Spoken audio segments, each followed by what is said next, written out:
How's it going, people? We're back again. Believe it or not, we were on time. However, our amazing cameraman and graphic designer, Mr. Skegness Dave, decided not to click the go live button. So we've been doing a little intro on our own, me and Lee. But how you doing, Lee? Yeah, it's good rehearsal, that was. Thanks for that, Dave. That We're was, not going to mess up now, are we? So, yeah, I've had a good weekend. Thank you very much. Arsenal haven't lost. I've just said this, but Arsenal haven't lost and haven't had to worry about it, which has been good. But listen, fantastic news today. I don't know if you see it today or the result or whatever.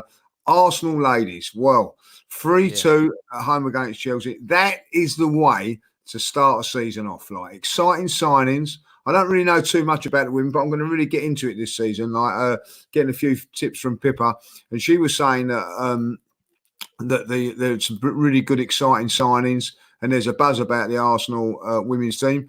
And you know, I must admit, I was watching it on my phone just to see like last couple of minutes, and I was buzzing when they got that result. And always nice to beat Chelsea at any level. So all in all, a good weekend. Then, what about yourself? Mate, it's been pretty chilled for me. My family, believe it or not, have still been trying to get over the illness. So it's getting to a stage where I've had to kind of keep away. But I did get to see my dad today, watched a bit of the Grand Prix today, watched England today. And to be honest with you, it's been nice to have a little bit of a break from Arsenal. But it's been a chilled weekend, to be honest with you, mate. As it goes, though, man, we've got to get into this Edu interview. One thing though, just got to say, big up to Saka today. Scored for England. Like, do you know I what? didn't see the goal, but on his birthday as well. So brilliant. Yeah, that was what I was going to say. Do you know what? What a way to spend your birthday, 20th. Believe it or not, he's 20 now. Unbelievable. With a goal, unbelievable. I'll tell you what, I was really impressed with a couple of players. Thought Jude Bellingham was outstanding. He looks like a real talent. Jesse Lingard, I have to mention him. I thought he was brilliant, and obviously Saka with the goal. But a lot of possession football, not much created or scored. That sounds very familiar, doesn't it? Yeah, we were. We'll go. We won't go too much into England because we are here to talk about the Edu interview. Before we do that, guys, I just want to give a bit of a shout out to all of you in the chat. Over 300 of you watching live. Thank you so much for coming back.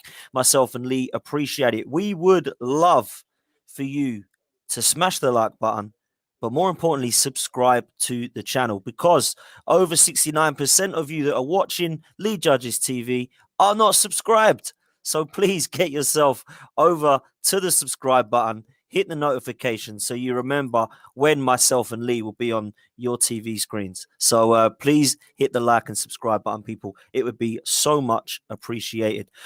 Lee, let me ask you before I start going into this Edu interview. A lot of people in the chat are really interested to hear our thoughts on it today, some of which people are saying they agreed with, some of which people are saying was a disgrace. Some people are saying it was just typical Arsenal Football Club in these current times. Talk to me, Lee Judges. What were your thoughts on the Edu interview, mate?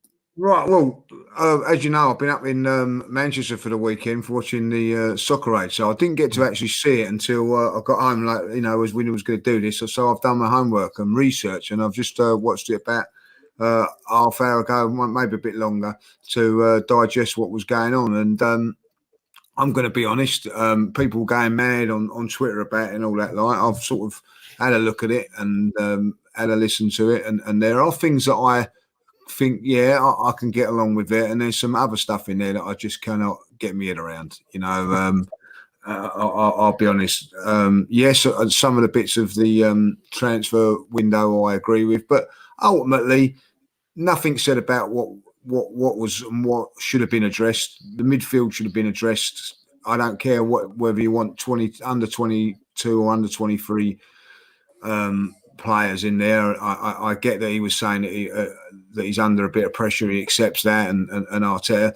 But ultimately, let's just take it on the Edu situation. Forget about Mikel Arteta. You know, I'm a big fan of Edu as a player, big fan, and a midfield player as well. Now, when he played at Arsenal in midfield, he had players around him that, you know, of unbelievable ability. Gilberto, Patrick Vieira, Ray Parlour, all battling for those little spots in the midfield, like, yeah. And what does that tell you when you look at that? Quality players, experienced players. And as a player and a midfield player, you need to have the blend. Now, like, look at someone like Lakonga, terrific player, who's going to be potentially a terrific player. But it's no good if he's not got someone there to guide him, someone with experience, things like that, learning on the job with whatever. Now, my biggest problem is, and something that's not been addressed in this interview, and which would be the question that I would ask, over the last few, it's all right bringing in these players and these young players, potentially and all that, but let's be honest, what players have improved at Arsenal? Mm-hmm. I'll go on it for that. Rob Holding, when he first came into the team, I thought he was a find of the season. He was going to be a fantastic central defender. Not improved enough. Maybe a slight improvement, but nothing to go on to be an international and whatever. Callum Chambers, you can go on about the same. Loans, injuries, whatever, still hasn't gone on. So when you're looking at players like that, and then you're saying to yourself, well, this is how we're going to base our transfer window and our transfer strategy, our plan. Well, that was the question what I would have asked him. So I said, okay, it's a great point, but what you're not progressing anybody. No player is progressing. You know what I mean? At this football club, period. Anyone. Tierney started off really well. It's got to a level now, not gone on. A little bit harsh, but injuries and whatever. You've got the potential of Saka and Smith Rowe. I look at Latonga, like I think to myself, yeah, well, how are you going to make him better if you're going to play Saka and drop him when he's playing really, really well? These are the things that worry me about it. Like, I understand what he's saying. I had a great chat with Kevin today about it.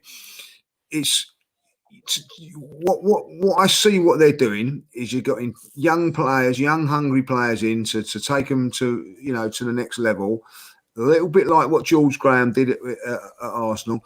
And I think that what they've actually done is that, and this is a good point made by, I won't say, I was having a chat with someone the other day. When you get to a manager that's inexperienced, who's a very, very good coach, the experienced players will go along for it for about a year. They go, do you know what? Oh, yeah, I'll get on board on this. After a year, they lose interest. And I think that's what's happened. I don't think that Mikel Arteta is losing the dressing room. I just think that the more experienced players are going, do you know what? It's not for me. This ain't for me. Like, this ain't working. The strategy is built all about the younger players. So I think now that what they're trying to do is, well, we scrub that. We go on to this new system of young players, like they do in the transfer window. Like, no one said to me, and that's a question that I would like to ask Edu, why did you go out all last summer for a while and not this season? It doesn't make sense. Doesn't make sense in that period for me. The other thing with Edu, I think that has to be said is that I look at what's going on at the football club at the moment, and there's I don't think, direction of where we're going to get results. He keeps turning around and saying like, well, we're not going to. There's no plan for where we're going to finish up and all that. Like, yeah, have a plan. Have the balls, Dan, to come out and say, well, this is what we're going for. A plan of getting into Europe again and whatever like that. That is what we need. I don't care if he says that. Tell us where we're going. And get behind him. He wants everybody to get behind him and all that, like And that's my problems. We can discuss other things. What's your points of it like? And that's what I think. Well, I mean, listen, it was disappointing, wasn't it? It was underwhelming. In my opinion, like our transfer. Yeah, but great word to use actually. When you spend £150 million on your squad, why should you feel the need to have to come out and do a PR stunt? That's my first question, because I don't see any of the other directors of football talking on Sky Sports News about their transfer window. That's worrying in itself that he's been asked to come out to kind of justify why they've spent badly £150 million. That's my first point. My second point is, I thought he looked awful. And I know that's going off the subject a bit, but I just thought he looked he just looked a shambles, didn't he? He didn't look Yeah, it well. was He scruffy, looked wasn't it? really nervous. He looked like a bit of a living, walking corpse, didn't he? You know, he's sitting there gulping, like nervous, like shaking when he was being told what to say. When he was told he was under pressure, he was like shaking like this, as if to say, you know, oh, this, I don't like your questions, Jeff. And the one that got me, Lee, and I'm going to read it out, was the target. You did just mention it a minute ago. Mm. When you don't know what to say in an interview, right? Surely you're media trained at this level. Edu was a professional footballer and now is a director of football, right? So when you look at it and you think, what is your target? Jeff said, and you would just say, at the moment, we are in a situation we do not want to be in, being bottom of the league. We've had a terrible start, but we would like to push as far as we can up the table and look to get ourselves back in Europe. Even if you just said something like that, some of the fans might go, "Oh, that's not, where I want to be. We want to be higher than that." But when you come out and you're asked the question, if all the players are fit, what do you think this squad should be capable of this season? Top 4, top 6? What's realistic? His response, which I think is shocking, by the way, is I don't want to go for top 4 or top 6 or top 8 or top 10. I'm just really looking forward to seeing this squad play together. I'm really looking forward to seeing everybody fit. I want to see our squad because I don't see it yet. I'm really looking forward to it because I believe, and Mikel believes, that this team can have a good season. So instead of saying I don't want to be, I want to hit a target, Lee, he just wants to build the foundations, which is all he kept saying throughout the whole of the interview. And all he wants to do is see this team play together. And then he gave some examples of players who are out, just in case we weren't aware of what he meant. He then decided to go ahead and mention the players that are already out. Well, we know those players that are out and they're coming back. And half of them we saw last season, the team that come 8th 2 times in a row. So actually, when you look at some of these players that are coming back into the mix, they're the same players that played last Yeah, season, apart from Ben White.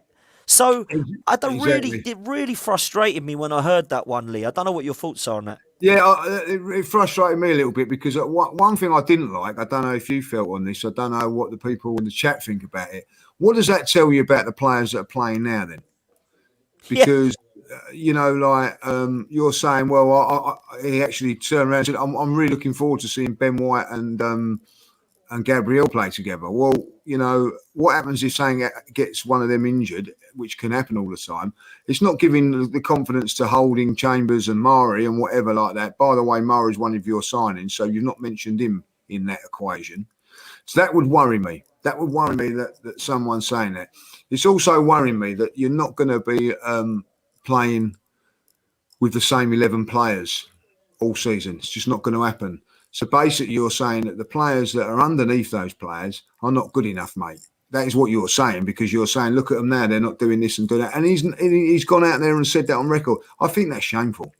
I think that's shameful. When I look at Arsenal in the past, I've looked at them and gone like, yeah, all right. Edu was a backup central midfield player. If I want to know, could actually be in the first team. There was arguments that he could be. That's the sort of backup that you want. That's the sort of squad that you want. And you're saying we're spending 150 million, and you're not happy with this player, or you're not happy with this player. So basically, what he said in that interview is, I'm not happy with the team. I'm not happy with the 2 central defenders. I'm not happy with yes, the midfield. I'm not happy with the forwards. Wait till they all come back. And that's my problem. When they do come back, they don't get played. Now, my question is on that other side of it, that midfield has not been improved one hour apart from Lokonga coming in. By the way, looks a really good signing, so I'm really, really happy with that signing. But all of a sudden, he's not, he's been left out of the games. And one of the points that I do agree with, but I don't. I hesitate with it a little bit, because it'd be very interesting what he said. This is when we find out. When the chips are down, this is when we find out who's going to be going along with us, who's going to be going there. This is we'll find out the players. We want the backing from the fans and whatever, Well, Granit Xhaka, by the way, turned it over in the game against Man City. He showed to me that he didn't quite fancy that game. He isn't really going to roll up his sleeves and be there for us on the game, because that was a perfect example to watch players, see what their attitude's like, roll up your sleeves, Whether you're 3-0, 4-0 down, run, run, and run. Not get yourself sent off, have an early bath, and be watching it on TV. Like, you know, let's see what happens with Granit Xhaka over the next few weeks. What I want to see now is Lokonga and Partey coming back, and I want them to finish Granit Xhaka. That's what I mean by playing really, really, really well in the next 3 games, and that game means that Mikel Arteta cannot leave him out. And then if he does leave him out, that is down on Mikel. Like, you know, we've got 3 games. I want to see 3 wins, and basically that says, Granit, you're sitting on the bench for the rest of the season. You signed a new contract anyway. That's how it is. Like, and then I can get behind that. I can get behind certain things of that. Like, you know, I don't really want to slag Edu off too much, because one thing that does stick in my mind, and this is at the moment, which he did say, let's see all the players. I know that he shouldn't have named it and all that, but we haven't seen the best of this Arsenal team yet. We haven't seen what it is of all the players. My belief is it doesn't matter who he gets in. You've got to have the manager that's going to pick the right players. I don't think that, you know, we've got that person to do that. That's my opinion. That is my opinion. But ultimately, let's see what happens. I tell you what, I'm going to be fed up with. And if come against Norwich, Partey's not playing, Gabriel's not playing, Ben White's not playing. All those players should be back now. You know, they've all been training, they've all been there, they all come back in. Like, you know, the right back, new right back plays. I don't care what anybody says. That's what I want to see now. I want to see everybody available. I'm fed up with seeing players get injured all the time, like, you know what I mean, in training and whatever. I don't want that no more from this team. It tells me one thing: you're either training them too hard or whatever. They've got lots of time now in between games because of Europe to rest and not being not travelling and all that, so we can play the game. Nice long rest, train, prepare, play. We've got a real good advantage on that now. And with those players there, I think that's there. I don't think with Edu you can say about... I look at the game, against Man City, I see weakness. I see weakness in defending. I see weakness in mental strength. I see weakness in physical strength. You know, I play 5-a-side, 6-a-side. Like, if someone's getting the better of me, I might have to kick them. I might have to do something. I'm not happy with it. Like, you know what I mean? I don't roll down. I don't roll over and let them tickle my belly. You know what I mean? Like, or whatever. Like, I'm in there. Like, I don't see that with this Arsenal. I don't see it. Callum Chambers, do you think if you have a big solid, you know what I mean, do you think Yaya Toure would allow someone like that to happen to him, or Vincent Kompany, or Tony Adams, or Martin Keown? Someone push him in the face and you go down. There's a weakness throughout this whole club that has got to be extinguished and get out of it, like, you know. And my problem is, and I really be honest with this, I feel that Mikel Arteta, whether you like him or don't, it's a real tough job for even the most experienced, tough, hard manager to do. In the day when George Graham took over, he was able to get rid of those players. You know what I mean? Like, it was easier to do that, like, you know what I mean? So that's what I believe. And I feel now there is, as Kevin just said in the chat, there's nowhere to hide for these players now. I'm fed up with making excuses for them, like, which we've all done. We've been in groups and all that saying, oh, it's this and it's this and it's that. No. From now on, it's a clean slate. From this game onwards, this is Mikel Arteta's team. This is Mikel Arteta's play. I think Edu said that did he say that he got rid of 21 players down? 21 players have gone out. That is a massive amount of players to go out. So those players now, in those 20 months of stay there, they are Arteta's men now, right? Stand up for him, be counted, and make sure you push Arsenal going forward. Now, at the end of it, we now go to Norwich, and I expect us to have a real good side out, and I expect us to give them a right good thumping. Whether that'll happen or not, I don't know. Big up to everyone in the chat. We're over 1,140 now. That's amazing. If everyone could hit the like button and please hit the subscribe button, that would be amazing. We have, as I said earlier, over 69% people that watch the show don't subscribe. Please hit the subscribe button. Come on, guys, subscribe. Yeah, it will make Lee very happy. All right? Make me very happy. It would. We have a super chat that's come in. I'm going to do this now because I think it leads nicely into my next point, Lee. 2 points dropped. Thank you very much again for your kind donation, a regular listener.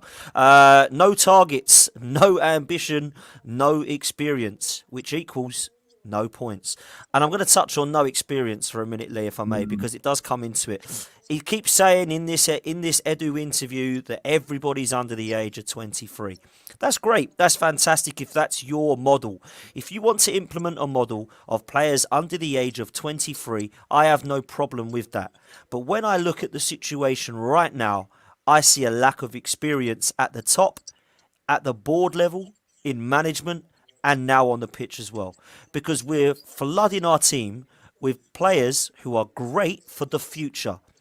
And there's a lot of people that I've seen comparing the Ben White transfer to Rafael Varane, saying it's so much better because he has a great resale value. Why are we buying players just to sell them in the future? I don't want to be doing that. That's not my model. That's not a model I can get behind. That's not a process that I want to be doing. I want players, if they're good, to be staying at this club.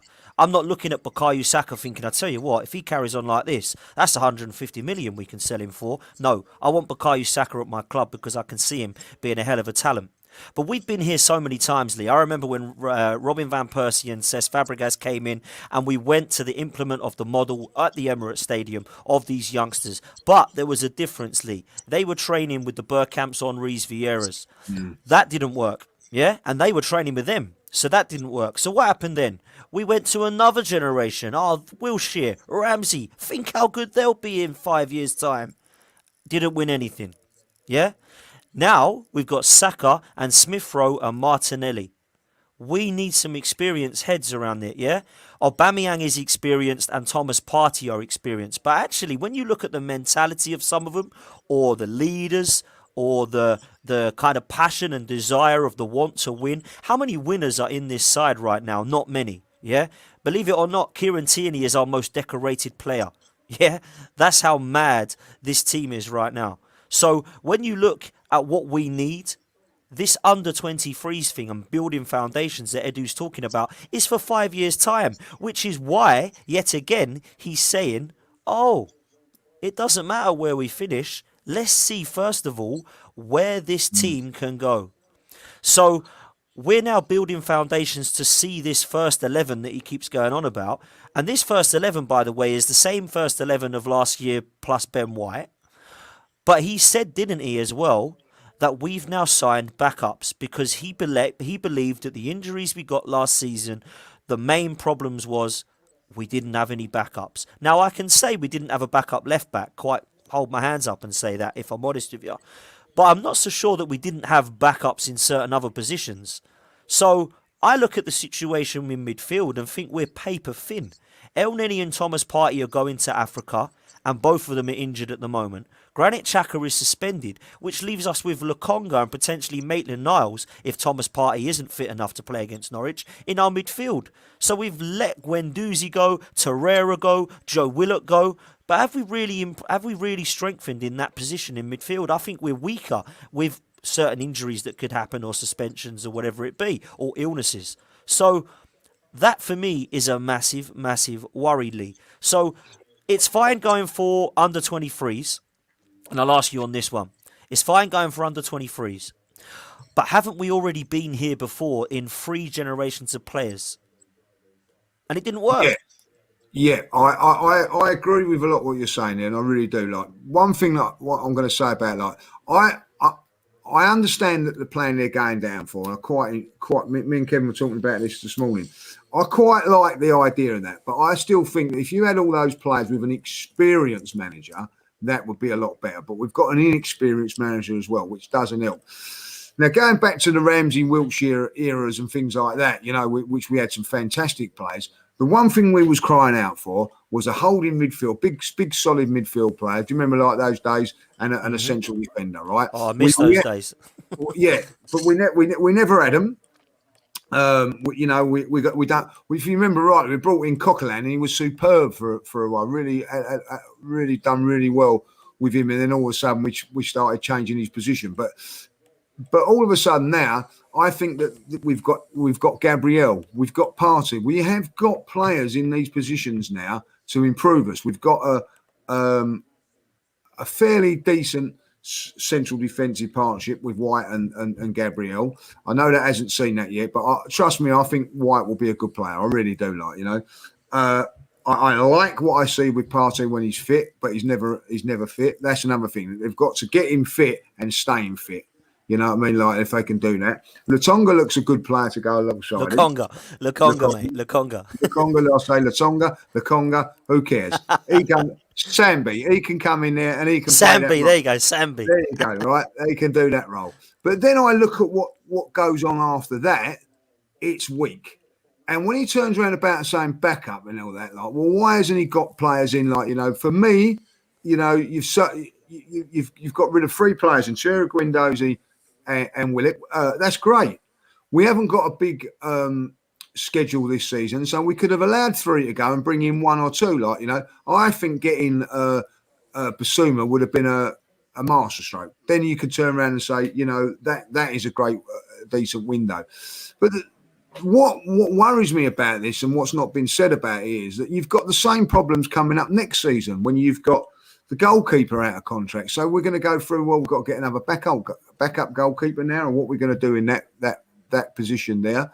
You've got what's going to happen with Lacazette, with a year left, Eddie, these players shouldn't be at the football club now. I'm sorry, Dan, they should not be at the football club. No, I agree with you. At the football club, and what they've said is that they're hiding behind the facts of what's gone on in the past. Do you know what I mean? Oh, this is Wenger's fault. Is it Wenger's fault that he played that your best midfielder plays 2 games and then drop him? Is that Wenger's fault? I don't think so. Is it Wenger's fault that you've let Lacazette go to the last year of his contract? I don't think so. You know what I mean? Like, I don't think it is with Eddie as well. Like Eddie last season was playing games, and then what he should have done was get him gone. Get him gone if he's not going to sign a contract. Oh yeah, horrendous. That's what we should have done when he was like, scoring goals and things like that. Now I get it. I get it. We've got some fantastic youngsters at the game. So I'm going to say it's not so, and he did go on this. We've got like the players signed up. Martelli got signed up. He's got Willett. He's got Saka signed up. He's got Smith Rowe signed up. Like he's done well to get those. You know what I mean? He didn't mention Xhaka when to re-sign, did he? He didn't mention that. He kept that a bit quiet. Funny that. Is that because he's over 23 or something? Is that what it is? Maybe because he was over 20. He's 25, whatever it is. Like, you know what I mean? So, but so they've done some good stuff. They have bought some decent players, but they've made some mistakes, and I'm going to say it now, Cedric. If you go and buy a right back for 25 million as you have, or 20 million, or whatever he's going to be with add-ons and everything like that, you're basically saying that Cedric is a mistake, and so. But I get with it that you are going to make mistakes. Manchester City make mistakes. Manchester United have made mistakes. The great Sir Alex Ferguson has made mistakes, So I get that. But ultimately, what I'm saying is, it hasn't been as such a disaster. It hasn't been a disaster. What it is now, if we've got a decent enough squad, I look at it on paper, Dan, we should be nowhere near the bottom of the league. I'm with you. But ultimately, this going to the bigger picture. I don't think if you'd have gone and got Basuma, you'd have gone and got so-and-so, we might not be quite at the level of Chelsea and Manchester City at the moment. But what you would have seen was a performance. What worries me is that in the 3 performances that I've seen us capitulate, be bullied, all the things. It doesn't matter if you've got those signings, all those, they're in there. And I look at all those players, they've been bullied. They've been humiliated. I don't know if you can bring in, like, realistically, how many of those players you're going to bring back? You're going to bring back Partey, White, and Gabriel, right? Mm-hmm. Anybody else? I don't think so. I think it's those 3 that are going to come Maybe Tomiyasu, maybe him. Yeah. So here come in, like, Tom. I'm just going to call him Tom. Right? So there you go. So, but then, so it's the same. It's still a lot of players that have been there and not done it for me. He's saying, "Oh, well, wait till they come back and see what this is going to be like." It is a big, big worry. And ultimately now, I'm sorry, it comes down to the manager now, Dan. He really has to put in performances. and I'm going to say this now, and you can ask us in the chat. You know, you've got £1,000 of money. Like, are you going to put all that £1,000 on Arsenal winning these next 3 games? You know, I'm hesitant. I'm hesitant to do that. You know, people are saying, "Oh, we might draw at Burnley." You know, but I'll tell you this now. I know that Liverpool will go to Burnley and win. I know that Tottenham will go to Burnley and win. I know that Manchester United will go to Burnley and win. Chelsea will go to Burnley and win. All the teams that are going to get into the top 4, top 5, top 6 will go to Burnley and win. And we're all going, well, we might get a draw. We might get a draw. You know, all my Spurs mates and all that were turning around and saying, you know, before the game against Watford, you know, just think that you've got 2 weeks of us being top and you bottom. And I turned around and said, you ain't played Watford yet. We beat them. We beat them. They were confident that they were going to beat them. Like, is any Arsenal fan really confident that we're going to beat them? Our times have changed. Our times have changed. How times have changed. Over 1,500 of you watching live. Absolutely outstanding. Please smash that like button and subscribe. I'm going to get through some of your super chats now. I'm going to leave Gunnar Russ's till last because it will lead me nicely onto a topic that I want to discuss. So I'm going to go through these. It might be, you know. It might be. First of all, James Harper. People think that time cures everything like it did with Klopp and Sir Alex. The problem is some managers have not got it. End of. Time ain't always the answer. The reason I've read that one out first is because you're bang on, James. And there's another one that I want to read up in relation to the manager. As seen with Man United, this is from Vinit. Thank you for your kind donation, Vinit. As seen with Man United, there's no guarantee that these players will become great in the future. It depends on the coaching, and that's not there too. Now, Lee, the reason I brought this one up first is because I honestly believe there's 2 fantastic points there. So before I move on to Russ's in a minute, I just want to touch on that one because I personally feel that we are bang on there. Mikel Arteta, it doesn't matter whether we had Bissouma, Calvert-Lewin, Max Aarons, all of these players coming in, Husam Aouar, I still don't feel this manager's good enough. So I don't think it was a shambles of a window. I think it was very underwhelming in parts because I would have preferred to have seen some of those players coming in. So when Edu is in his interview talking about that, saying that, you know, this is why we brought this in, I don't think it's been a shambles. I like Lokonga, I like Tavares, Ben White's got a high ceiling, Erdegaard, we know what he can do. So I look at that and think, yeah, fair play. Ramsdale was an upgrade on Runnison, so that's fair enough. So I understand it, but this coach, I don't believe is good enough. So that, I think, is a great point with there. Before you come in, Lee, I just want to read out, there was one more as well, which was from Simranjeet. Simranjeet, thank you so much for your kind donation. Big up both of you. Love your new channel. Watching live for the first time from Australia. Absolutely amazing, Simranjeet. Thank you so much. Big up, my guy. Much appreciated. And then we move on to Russ. We all know that Russ is not a huge Stan Kroenke fan, and he is not trusting the process, Lee. So he has asked this, and I think this moves on to a great point here, Lee. Do you think that Stan Kroenke and co have an exit strategy for Arteta, Edu, and Vinay if we do fail to get into Europe or fail to win the next 3 games? Lee, I'll let you answer that one. Well, they should do. They should have. And I think, do you know what?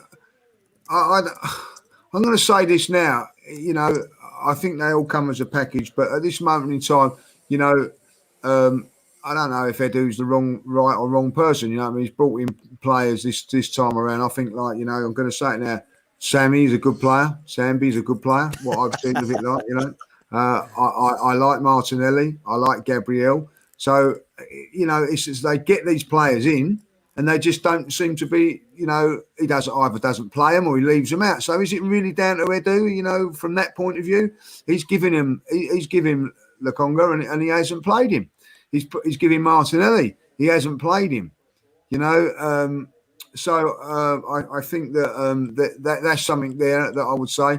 Ultimately, yeah, if the Kroenkes, and you know, I don't know how Russ is thinking about this. Maybe he'll put something in the chat.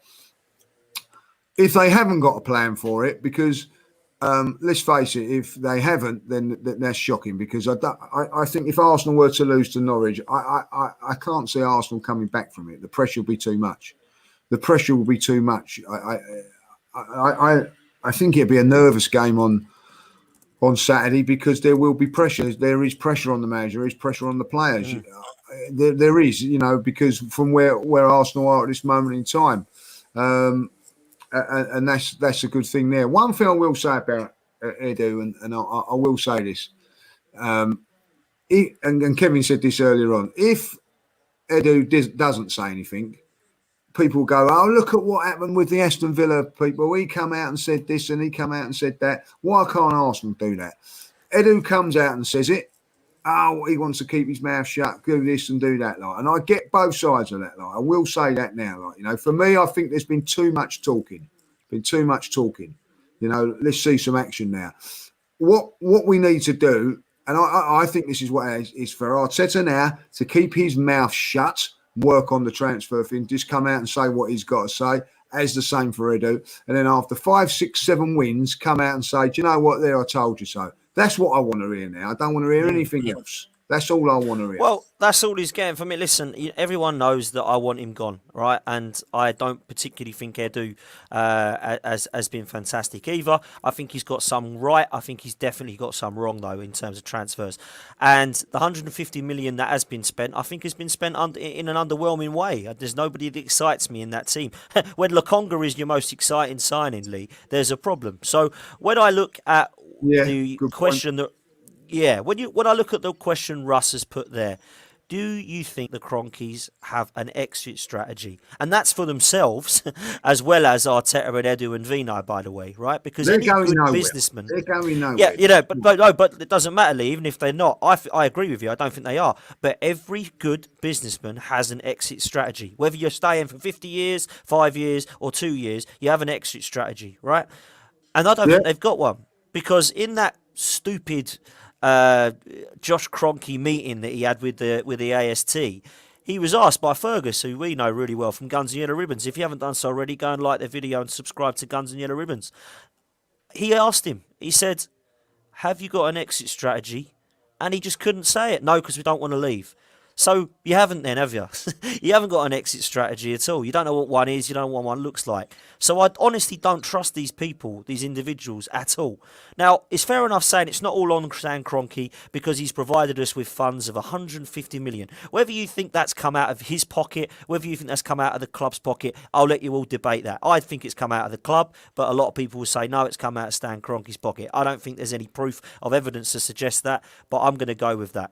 Now, I don't care how much we're spending if we're not spending it wisely, Lee, because you can spend an amazing amount of money on absolute trash, and that is, for me, the neglect of this football club at the top. That Stan Kroenke has allowed 150 million to be spent just in this window, forgetting the other windows what we've spent, and he doesn't give a damn what it's being spent on, and he's got no love of the club to say what we're spending it on. And even worse than that, because he has no experience of knowing what to spend it on, he's allowed clowns to go and spend it, like Vinay and Edu and Arteta together, who are, let's be honest, inexperienced at this job. And Edu was asked in his interview, wasn't he?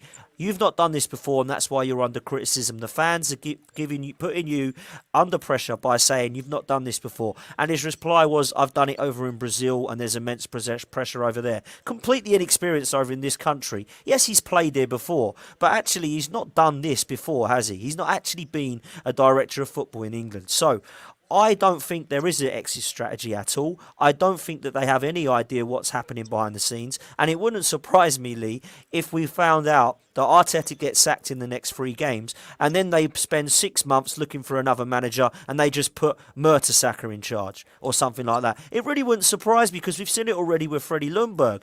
So how much faith do you have in these individuals, mate, in terms of the future of some of the individuals at this club, like Arteta? Listen, I've been saying things just putting it all out there at the moment about the interview, what was said and whatever. What do I have faith in him? I don't, because what I see is what I see with my own eyes. If I'll be honest, I see the manager continually making mistakes. Let's get this right. Continually making mistakes, continually playing wrong teams, wrong formations, changing things around and all that. Basically doing things wrong from substitutions, etc., etc., etc. I don't see players improving in the last 20 months, right? I watch games. I see mistakes with my own eyes on the pitch and then them looking at a screen. right, to see what's going wrong. Like, I don't need. These are the things that I see that are wrong at a football club. When I see the interview, I have to say it from a point of view where I'm looking at it all the way around. Like, you have to look at what I'm saying, and people just want you to just slag off Arsenal, slag them off all the time. Right. But what I'm telling you now is that you can slag off Edu as much as you like, but there have been some good signings along the way. What I'm saying now is, with those good signings, have they been fermented into a good managerial system? So no, because I went 2 seasons ago at Newcastle when I was up there. I see a cameo performance of 10, 15 minutes from a kid. I thought, wow, this kid's got got it all. I've hardly seen him play in the last 2 years under Arteta, and that's Martinelli, right? Yeah, for whatever reasons, injuries or whatever. Like, I look at the players now. I look at Lokonga coming in and being really impressed with him without these for the last 2 games. I then see him get left out against West Brom, and then I see him, which we win 6-0. So, and then I see him left out against Manchester City. Right. So yes, I as much as you want to say about Edu and this and that, like that, it keeps falling down. It keeps coming down to the manager not doing the right thing. So basically, I don't trust none of them. I don't trust the Cronkies. I don't trust them what their intentions are of this football club. If I'll be honest, I don't really know what their intentions are of this football club. Right. I don't trust. Whether they're going to sell or whatever they're going to do, whether they're in it for the money or whatever. I don't trust a word that comes out of their mouth. He turned around to me a year ago and said, be excited. He hasn't come out, turned around and said anything since that to say whatever, like, you know what I mean? So I don't care about the Cronkies. I don't trust them. I don't trust the transfer policy, as someone said in the chat just now. Like, one of the things, I look at it like, we've got Edu's on holiday while this is all going on. Like, I don't trust them when I look at a midfield that finished 8th last season. You've not improved it one bit. I don't trust that, and I don't trust the manager. And before I go on about claiming this and blaming that, do you know what else I don't trust the players. I see central defenders that can't head a ball playing for Arsenal Football Club. So I don't trust the players neither. You know what I mean? Great point. So Great point. The whole thing has got to start from somewhere. It's got to be shaken down and start from somewhere. Now, I don't know where that start is, but it has to be now. And I'll tell you this now, going into Saturday, I don't care about Mikel Arteta. What I care about is an Arsenal Football Club winning the game. And I want Arsenal to win against Norwich, and I don't care how they do it, but they must do it. And that's the players that go across the line, the manager, and that. Now, I'm telling you that now. That has nothing to do with Kroenke when they cross the line. It has nothing to do with Edu when it crosses the line. It's down to Arteta as a coach and his electric machine men behind there watching on a flat screen. And those players that he picks on Saturday are the players that he trusts in, because we've just said earlier on, 21 of them have gone out the window. You go across that line and you do the business. And the rest of them will all fall against that. You're only as good as that team performance. Now, if they don't win that game on Saturday, I hope and pray that there is a strategy to get rid of this regime, and there is a strategy to get them rid of them straight away. Because if we cannot beat Norwich at home, we are in a big battle to stay in this Premier League. That is a fact. So, if you're trusting, if Edu and all that is trusting this team and this process and all that, trust it, and only trust it to be successful. Because if it's not successful, get yourselves out. Lee, passionate rant. Agree with every single bit that you've just said. We're over 1,800 of you people. Amazing. Thank you so much. If you could smash a like on this video, it would be much appreciated. We've done a little poll. Thank you all so much for interacting. In terms of the thoughts on Edu's points, 59% of you completely disagree, and only 11% agree fully with what he said. I think that says it all, to be honest. Well, agree in parts, 29% of you. Lee, we've got a few more super chats to read out. I'm going to start with Ali Reza. Thank you for your kind donation, Ali Reza. Name 2 players who have improved under Mikel Arteta and 4 who have regressed. What makes people That is the think that question. That was the question that should have been asked in that meeting. Now, they ain't going to ask that because it's all PR'd and all that. Like, but the fact of the matter is, when he said, "Oh, this is the process of 22 year," that is the question that should be coming out now. Great question. Who has improved? Why do you believe in this process of going down this line? Because I can tell you this now: not one player has improved. Not one player has improved. I can't disagree. I can't think of any player that has. What makes people think youth is the answer in the future if he can't make them better now? We've looked at him ruin the potential at Arsenal anyway, of Guendouzi, of Saliba, of Balogun potentially, Martinelli we've not seen for a long time at the moment, Ainsley Maitland-Niles, Joe Willock sent out. We've seen a lot of young players that haven't progressed under Mikel Arteta, so why now do we believe that by buying players under 23... That is a fantastic point. Another great chat. You can't believe it. Like, look at Maitland-Niles. Started off like a train, playing really well, got into the England squad. Look at him now. Unbelievable. Says it all. It does say it all. It does say it all. James Harper again, thank you so much, mate. Much appreciate your kind donation. Emil Smith-Rowe and Saka get 1 goal or assist in every 500 minutes of Premier League football, yet they play in forward positions. Aubameyang and Lacazette both need replacing next year, which is our entire budget gone. We're finished. This is a great point, Lee, because Smith-Rowe and Saka actually combined together last season 7 goals, right, between the pair of them. They're kids. They're 20 years old. Not being relied exactly. On. And we're relying on the pair of them. Yeah. And I bring this up again because people like to compare Unai Emery with Mikel Arteta. Unai Emery got sacked, right? And he rightly so deserved to get sacked because he didn't do what he was asked to come in and do, right? So he was sacked. Do you know what happened that season? Lacazette got Player of the Year and Aubameyang scored 31 goals. And we sacked Unai Emery for getting 1 point off a top 4 and to a Europa League final. But now it's okay to come 8th twice in the year and losing the semi-final with the Europa League, playing Xhaka at left back and Smith-Rowe at false 9. So that's how far we've fallen now. And some of the fans have got to accept mediocrity. I tell you, they've got to accept the blame for this, for accepting the mediocrity of that. Because we need to remember that only a couple of years ago, we were disappointedly at the Baku final and coming 5th in the league. And now people have decided, for whatever reason, that there's a process now with the same owner and some of the same board members that it's okay to come 8th 2 years in a row because we're progressing and we're improving and we're starting over again. No, I'm not accepting that. I will only demand the best and I only accept the best. And if we fall at the last hurdle, I'll accept it. Because do you know what? Unai Emery didn't do his job, but he didn't come far off with a much worse squad. I'm talking about Iwobis, Welbecks, Mkhitaryan, Socrates, Mustafi, El Neni. Not Thomas Partey, Gabriel, Ben White, Tierney, Pepe. Come on, man. Really? We need to accept this manager is not right. Another question you could ask that would have been asked, you know what I mean? He wants 21-year-old, 22-year-old players. He's got Saliba. But the coach you've employed wanted Mustafi to play and have another contract. There's exactly, another question. Mate. They do. What you know, so there's so many things wrong about so many, you know, I think your mum put in the comment, why put him up there for it? Realistically, it was an exercise that was not PR thing. It was never going to win. It was just going to get Arsenal backs up even more, you know. And I honestly think putting more pressure on the manager and himself come Saturday, and I think it was unnecessary. That's my opinion. And I think it's a fair opinion, to be honest. And a lot of people in the chat are agreeing that why was Edu put up there and who's put him up there? Why has he gone up there? So fair comment. 2 more super chats. Chaitanya has said, Lee, the business troubles me. We've renewed Xhaka. Why?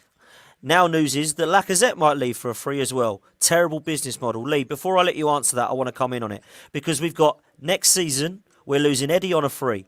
Lacazette on a free, Callum Chambers on a free, El Neni on a free, potentially Bellerin on a free as well. Why are we allowing players to leave on frees when we were told a couple of seasons ago by this same ownership and the board that would not be happening again? It's shocking business. Another question for Edu. Another question that wasn't answered and not going to be answered by him, is it? Like, you know, shocking business. You know, people are saying I'm sticking up for Edu. I'm not sticking up for. I've put some good points for him. You know what I mean, which he has done, but also the negative points. The negative points is exactly that.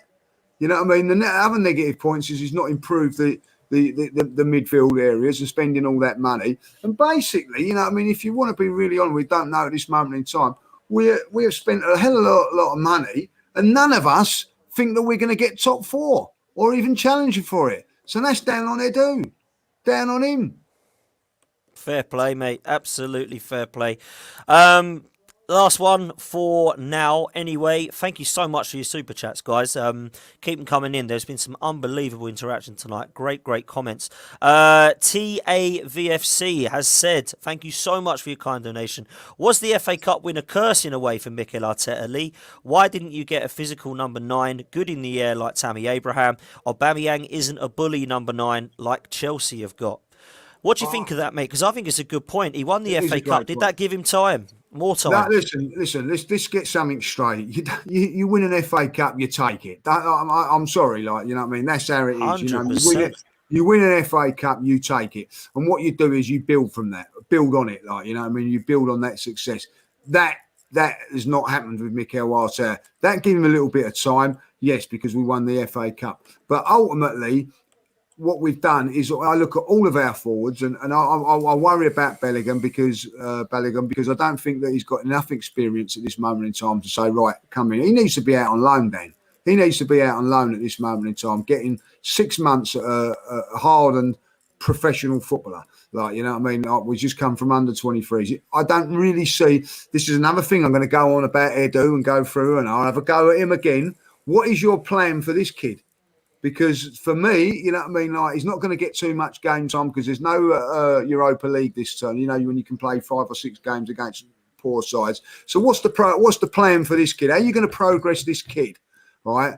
With minimum of only the games that you got. So again, you know, that's a criticism. He should be out on loan now, learning his trade. Like, you know, these are things that are happening, Dan. You know what I mean? The policies of it all are all wrong. You know, there you go.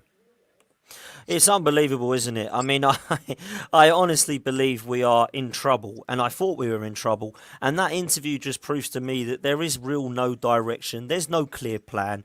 I don't think this model they're implementing is actually going to progress us for the pure fact that you need some experienced heads with some of these youngsters. We are relying heavily on Saka and Smith Rowe, and when they get injured, we're relying heavily on Tierney, Lokonga, Tavares, Martinelli, Balogun. We can't be doing that, Lee. When we were in the unbeaten season, what was you saying?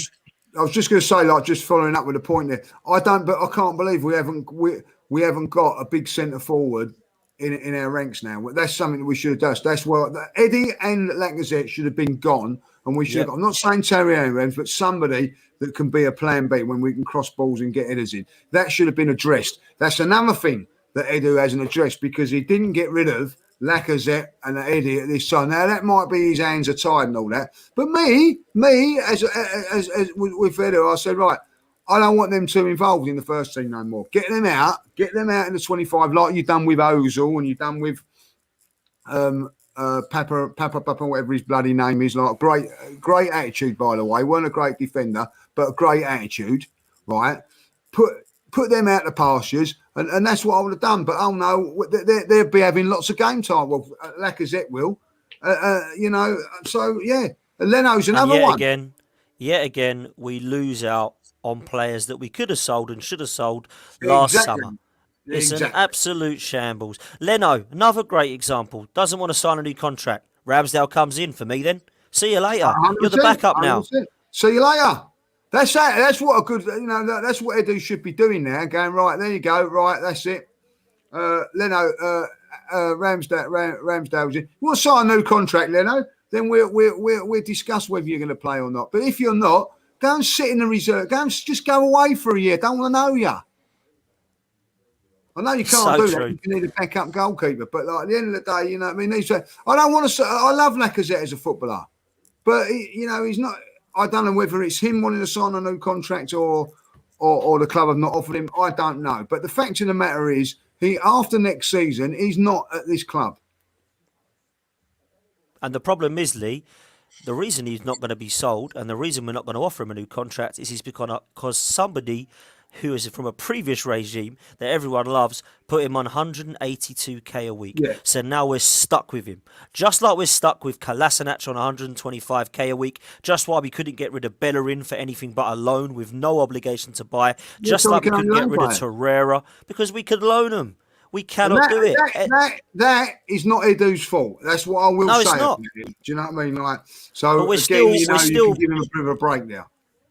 Listen, that's not a dig at Edu. That is definitely a No. dig at the previous regime for sure. Over 2,000 of you in the chat, absolutely amazing. Please smash the like button. That would be amazing. We're going to do some more super chats, Lee, before we come to a close.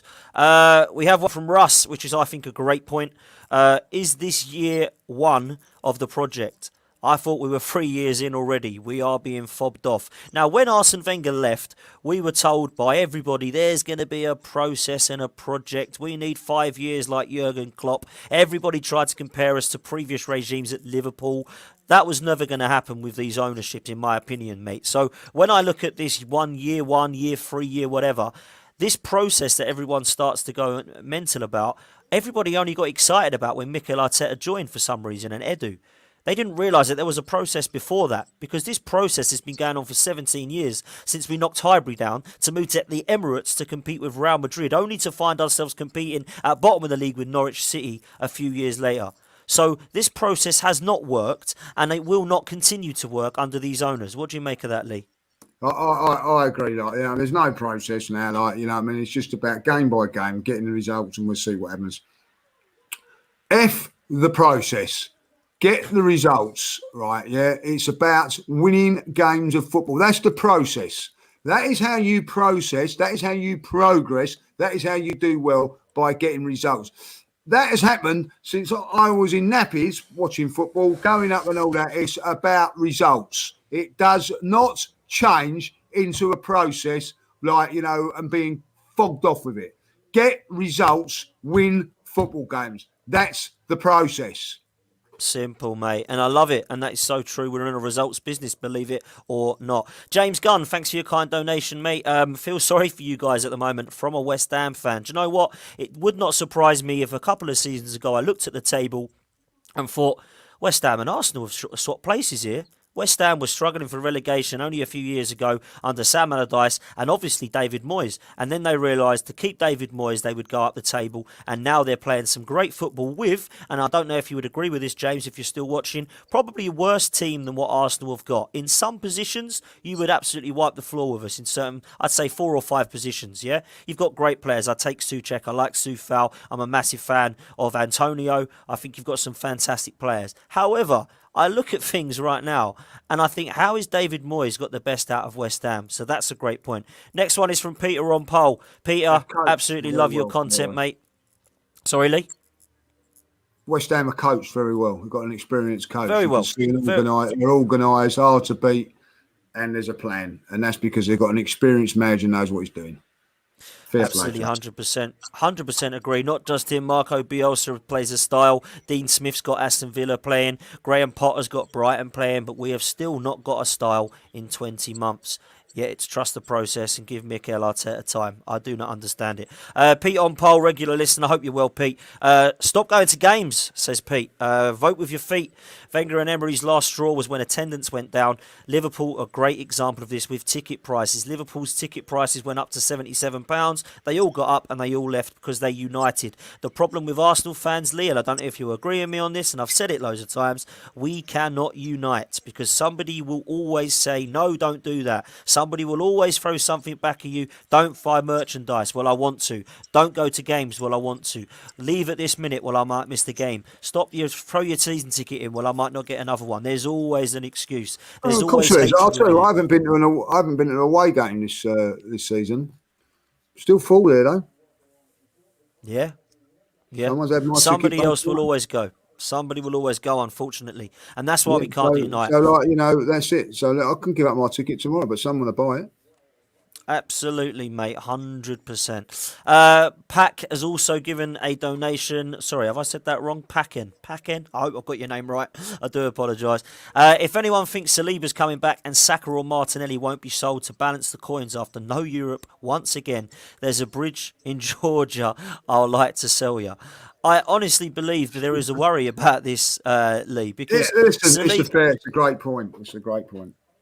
It is Great a point. great point. We've got some youngsters at the club that they might think, do you know what, we can make 100 million here, we could make 80 million here, and then we end up losing these so-called foundations that we're building. Might end up going out the window if we're not careful. The Saliba one, Lee, I just want to before we come to the last two, I just want to touch on this because we saw against Man City, Pablo Mari, Sad Kolasinac, Rob Holding, Callum Chambers. Now, you can't tell me that Kieran Tierney, Pablo Mari, and Rob Holding shouldn't have been the back three with Tavares left and Maitland-Niles right. But I'm looking at Saliba playing out in France. He's just got another Man of the Match award, Team of the Week with Guendouzi. Guendouzi's now scoring goals, which he couldn't do against Arsenal. What is going on there? What is actually going on? I can't, for the life of me, understand how William Saliba is 3 years in an Arsenal player and he's not kicked a ball for us.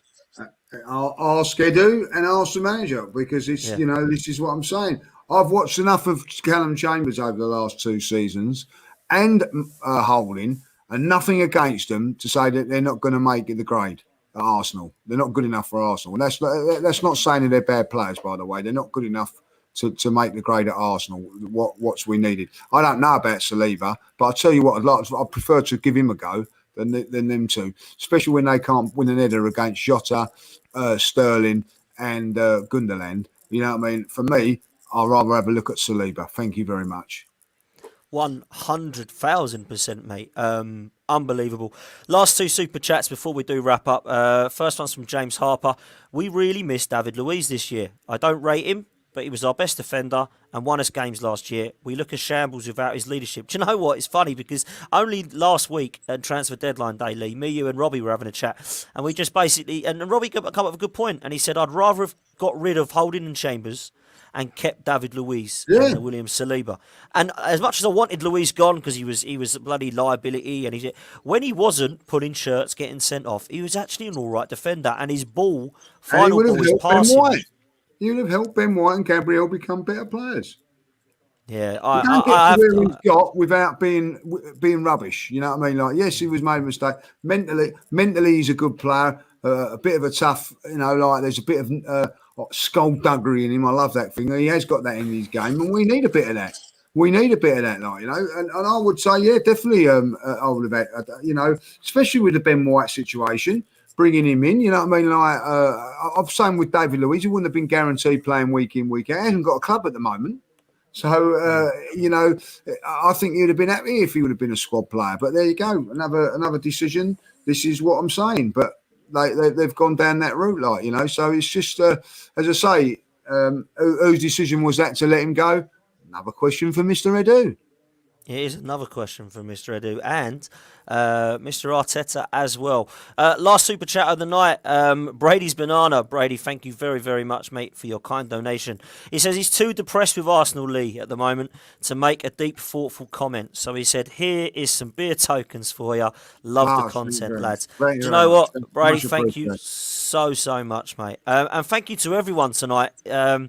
We've had just over 2,000 of you at one point watching live. Absolutely amazing for you to keep coming back and listening to me and Lee yabber on. Because we are frustrated. Sorry, just going to say, fantastic in the chat. That listen, we're not all going to agree, but there was great comments in there, like a good debate. And we're not always going to agree, and there's certain things that we don't. But that's what football's about. It's about opinions, and you've got an opinion, I've got an opinion, and I really enjoyed looking at the chat today.